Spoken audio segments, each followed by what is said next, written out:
Uma coisa da lei da semeadura: cada vez que você se vê injustiçado, cada vez que você se vê recebendo o mal que não merecia e não o bem que merecia, por mais que você seja tentado a mostrar o que você já deu, já fez, para provar que está sendo injustiçado, cala, deixa toda essa semeadura morrer debaixo da terra, porque você não sabe o poder de uma colheita que tem dentro de uma semente.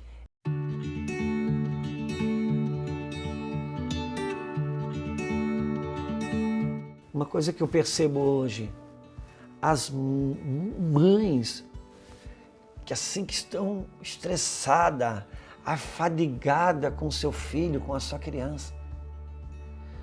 Tem mãe que nem trabalha fora, precisa botar o seu filho meio período na creche para poder respirar, para poder ter vida.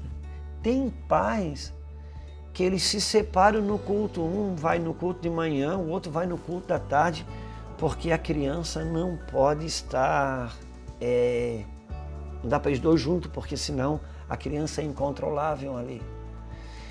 Tem casa que você vai, que tudo que quebra está de 1,5 metro para cima, porque uma criança de 2 anos de idade decide a mobília da casa.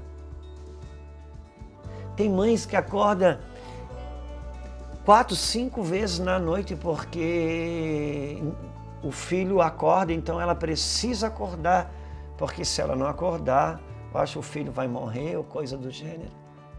E tudo isso é uma mentira, tudo isso é uma falácia.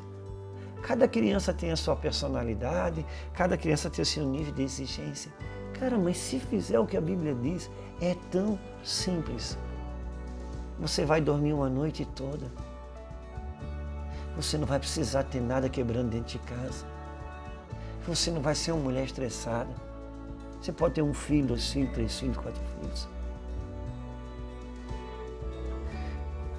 Mas vai pegar um filho e vive sacrificialmente aquilo que Deus falou para Saul. Obediência eu quero e não sacrifício. São coisas simples, se só acreditar, como a Bíblia diz. Os pais de hoje não corrigem os seus filhos. Eles não corrigem os seus filhos. Isso em nome do amor. Que não é um amor, é um falso amor. Por quê? Porque, na verdade, eles não conseguem sentir a dor de ver o filho sofrer. Deixa eu dizer uma coisa para você. Tu sabe por que eu e você somos salvos? Porque um filho, quando pediu para o seu pai livrá-lo da dor, o pai disse, não, você vai passar por isso. E esse filho, mano, não era qualquer um, não. O filho chegou para o pai e disse, pai, se for possível, afaste de mim esse cálice. Mas contudo, não se faça a minha vontade, mas é tua. E aí o pai falou, então tá bom, vai ser a minha vontade. Então eu estou salvo, você está salvo. Porque um pai pode ver o seu filho sofrer para não comprometer o propósito.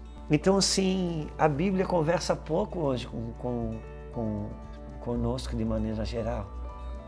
Irmãos, a gente precisa, sabe, ficar 1, 2 horas enchendo de argumento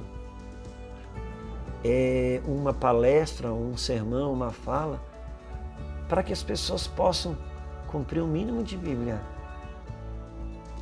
Se você pegar, por que a gente precisa criar um curso de mulheres para convencer a mulher dela a ser sujeita ao marido? Está escrito, mostrar que só isso não está bom. Sabe por que uma mulher precisa ser sujeita ao marido? Sabe por quê? Porque está escrito na Bíblia. Isso tinha que ser tudo para ela. Eu tenho que amar minha esposa, porque está escrito na Bíblia. Isso é tudo para mim. Eu perdoo você quando você me ofende, porque está escrito. O meu pastor, o pastor Luiz Hermínio, sabe qual é a última palavra que ele vem ministrando? É o seguinte, ele tem dito o seguinte, tem gente que tem um coração muito voltado para fazer a obra de Deus, mas não tem um coração para cumprir as Escrituras. E Jesus, ele não veio fazer a obra de Deus. Ele veio cumprir as Escrituras. Então, mais do que ter uma disposição para fazer, seria de cumprir as Escrituras. Porque para fazer a obra de Deus, você precisa ter mão. Para cumprir as Escrituras, você precisa ter o coração. Então tem muito sofrimento familiar hoje. Porque não se valoriza, se despreza pouco, se valoriza pouco a palavra de Deus. A palavra de Deus conversa pouco conosco. E agora que a palavra de Deus caiu num tablet, caiu num celular, ela passou a ser mais uma informação só. Quando ela estava no livro, ela era exclusiva, né? E agora que ela está num tablet, ela passa a ser mais uma informação, né? No mesmo lugar que você assiste vídeo, joga joguinho e assiste pegadinha, você lê a Bíblia. Ela é quase só mais um aplicativo dentro do teu aparelho. E não pode. A Bíblia precisa ser tudo para nós, a palavra de Deus precisa ser tudo. Cada dia mais é forte os argumentos. E a alma não trabalha com o pecado. A alma trabalha com um argumento para justificar o pecado. Quem trabalha com o pecado é a carne. A alma não. A alma trabalha com um argumento para justificar o pecado. Jesus diz assim, aquele que crê em mim, como diz as Escrituras, do seu interior fluirão rios de água viva. Eu sei por que do meu interior ainda não flui rios de água viva. Porque eu não creio como diz as Escrituras. Diz que a obra de Deus e a vida eterna é essa, que crê em Jesus Cristo, seu Filho, que crê em Deus e em Jesus Cristo, seu único Filho. Então, é muita exigência e pouca doação.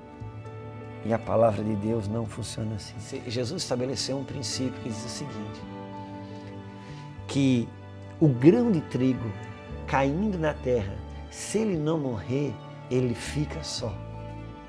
Um dos maiores problemas no matrimônio, isso é um problema relacional, mas eu vou trazer ele só para o matrimônio, é que Jesus estabeleceu que se um grão de trigo caindo na terra não morrer, ele fica só.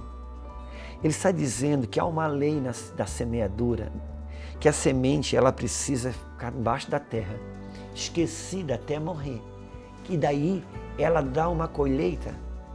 Quando eu discuto com a minha Lulu, quando nós brigamos, quando nós temos um litígio, uma discussão, sabe o que acontece? Para mim provar para ela que ela está sendo injusta, que eu estou certo, sabe o que eu faço? Eu começo a relatar tudo que eu tenho feito para ela.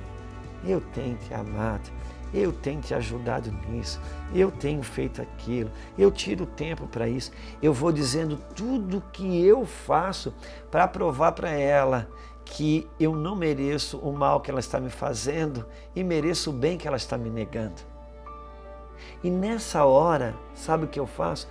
Tudo que eu digo para ela, que eu fiz e que eu dou para ela, é verdadeiro. Não é mentira, de fato é verdadeiro. Só que tudo isso que eu fiz e tudo isso que eu falei são semeaduras que eu semeei na vida dela. E nessa hora, num litígio, que eu tento provar para ela o quanto que ela está errada, e para ela entender o quanto que ela está errada, eu tento mostrar tudo que eu fiz, nessa hora eu destampo todas as sementes. E aí não tem colheita, porque a semente não morre embaixo da terra, porque eu destampei a semente. Não tem colheita para a semente destampada, só tem colheita para o grão que cai na terra e morre. Aí eu sofro duas vezes. Eu sofro porque eu precisei ter uma vida sacrificial para semear tudo que eu falei, e agora eu não colho nada porque vou destampando a semente. Uma coisa da lei da semeadura: cada vez que você se vê injustiçado, cada vez que você se vê recebendo o mal que não merecia e não o bem que merecia, por mais que você seja tentado a mostrar o que você já deu e já fez para provar que está sendo injustiçado, calo, deixa toda essa semeadura morrer debaixo da terra, porque você não sabe o poder de uma colheita que tem dentro de uma semente. Ela pode ser pequena, mas ela pode te dar uma colheita que você nunca mais vai ter fome na vida. Então, quem resiste à tentação de não destapar a semente, colhe uma colheita de Deus. Por isso que Deus deixa claro, não vos cansais de fazer o bem, porque a seu tempo colherás. Quando a pessoa não... A Bíblia diz, tudo que fizeres, fazeis como ao Senhor. Então eu faço ao Senhor. Você que está acabando recebendo o benefício, mas eu estou fazendo ao Senhor. Deus falou assim para Moisés, Moisés, eu quero que você construa um tabernáculo na terra. Eu quero que seja assim, procure todo homem cujo coração se mover voluntariamente para isso. Isso o quê? Para a construção do tabernáculo. O que Deus estava dizendo? Moisés, não pega o dinheiro de ninguém que não concorda com o que eu vou fazer.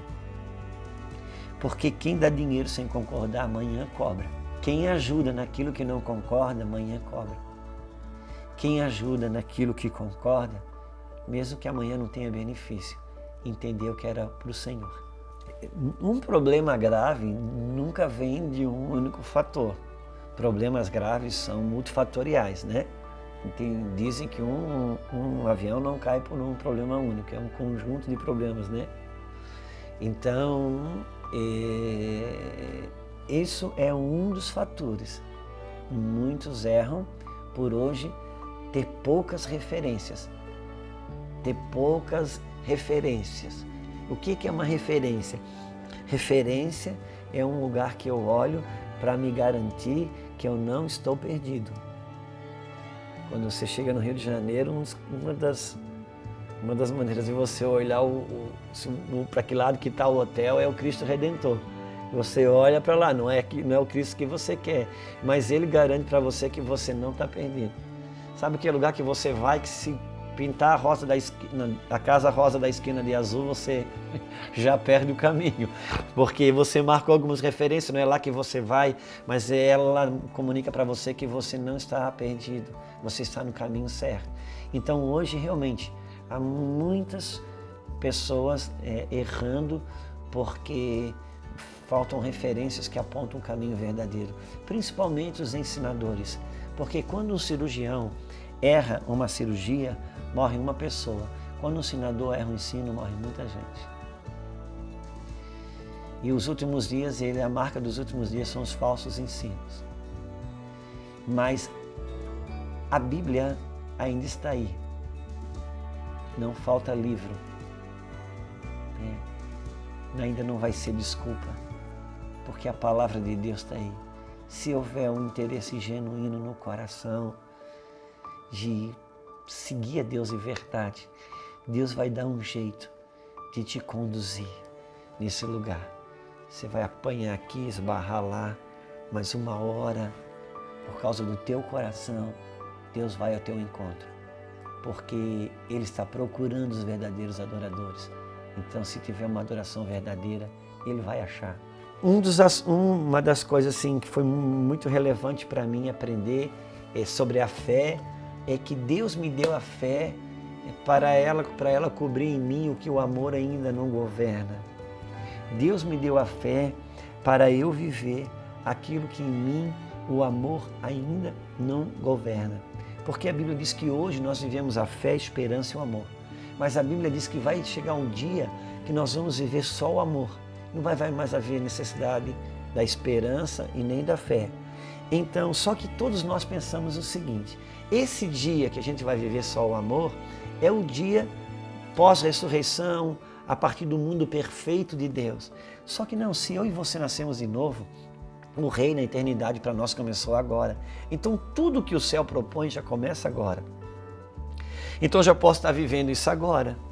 Por isso que você pode ter uma experiência de você conhecer uma pessoa que precisa conviver com ela, uma pessoa que você não gosta, ou que você reprova a forma dela viver, mas você, por servir a Deus, você decide amá-la pela fé. Então, pela fé você ama, pela fé você suporta, pela fé tendo vontade de dar um soco, você dá um abraço, pela fé tendo vontade de dar um corte bem dado, você ajuda. Pela fé você decide amá-la pela fé, mesmo não gostando. E de repente, depois de um tempo, você já se vê gostando dessa pessoa. E sabe quantos por cento ela mudou? Nada. Ela continua exatamente igual. Mas você agora já aprendeu a gostar dela, você já gosta dela. Por quê? Porque você amou-a pela fé. E a fé cobriu o amor. Agora você amou pela fé. Até que chegou uma hora, o amor chegou. Quando o amor chegou, a fé foi dispensada. Porque a fé Deus me deu para viver o que em mim o amor ainda não governa. E é muito interessante, porque isso é por medidas. De repente, se Deus acerca dessa mesma pessoa ou de uma mesma situação, Ele quiser aprofundar a fé, aprofundar o amor em você, porque onde o amor chega, a liberdade chega, porque o amor lança fora todo medo. É muito interessante. Você às vezes pode ter uma experiência de que já perdoou uma pessoa, ou você já venceu uma situação, ou já perdoou uma pessoa, e de repente lá um dia você vive uma experiência que as tuas emoções te remetem àquilo. E você se vê muito mal, porque aquilo disparou um gatilho em você e você se pergunta: eu acho que eu já tinha vencido isso, mas agora eu vi que eu não venci. Eu acho que eu já tinha perdoado essa pessoa, mas agora eu vi que eu não perdoei. Não, isso você está errado. Por quê? Porque você já venceu isso. Ou você já perdoou essa pessoa, mas numa medida. Quando Deus quis aprofundar a sua medida de amor ali, o que Ele veio? Ele permitiu que uma situação fosse criada que exige de você uma maior medida de fé. E se você der essa maior medida de fé, você estabelece depois uma maior medida de amor, que é de liberdade, que é uma coisa inexplicável quando você pode viver. Porque escolher perdoar é um ato, mas perdoar é um processo. Entende? E isso acontece por níveis. Quando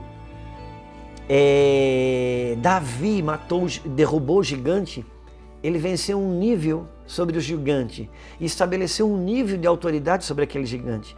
Quando ele cortou a cabeça do gigante, o que aconteceu? Ele estabeleceu um outro nível de autoridade sobre o mesmo gigante. E a Bíblia diz que mais tarde, um dia, ele subiu a cidade Nob quer dizer lugar alto. E ele chegou lá, bateu na casa do sacerdote Aimeleque e perguntou: você não tem nenhuma arma aí, que eu estou desprovido de arma? E ali o sacerdote Aimeleque disse: nenhuma arma eu tenho aqui, a não ser a lança do gigante Golias que você venceu. Aquele dia ele tomou a lança do mesmo gigante. Ou seja, em níveis de autoridade, quando você vence o nível, você se estabelece numa medida de amor. Deus permite que umas situações sejam criadas para que uma medida mais profunda de amor você estabeleça ali. Porque você pode estar vencendo o gigante, mas ainda tendo que derrubá-lo. Até Davi tomar a lança do gigante, ele vencia o gigante, mas ainda tinha que lutar contra o gigante. Naquele dia que ele tomou a lança do gigante, ele não precisou mais lutar. Por quê? Porque você não precisa mais lutar com o gigante que você já aprendeu a desarmar. Por isso que os gigantes a serem vencidos, eles são por medidas. Deus me deu a fé para me viver aquilo que em mim o amor ainda não governa. Por isso que o diabo, ele trabalha para roubar a fé, mas não é a fé que ele quer me separar do amor, porque a fé cobre o que o amor ainda não governa. Porque o final de todas as coisas é o amor. Só que eu não preciso esperar viver aquela plenitude da eternidade, se isso está à minha disposição agora.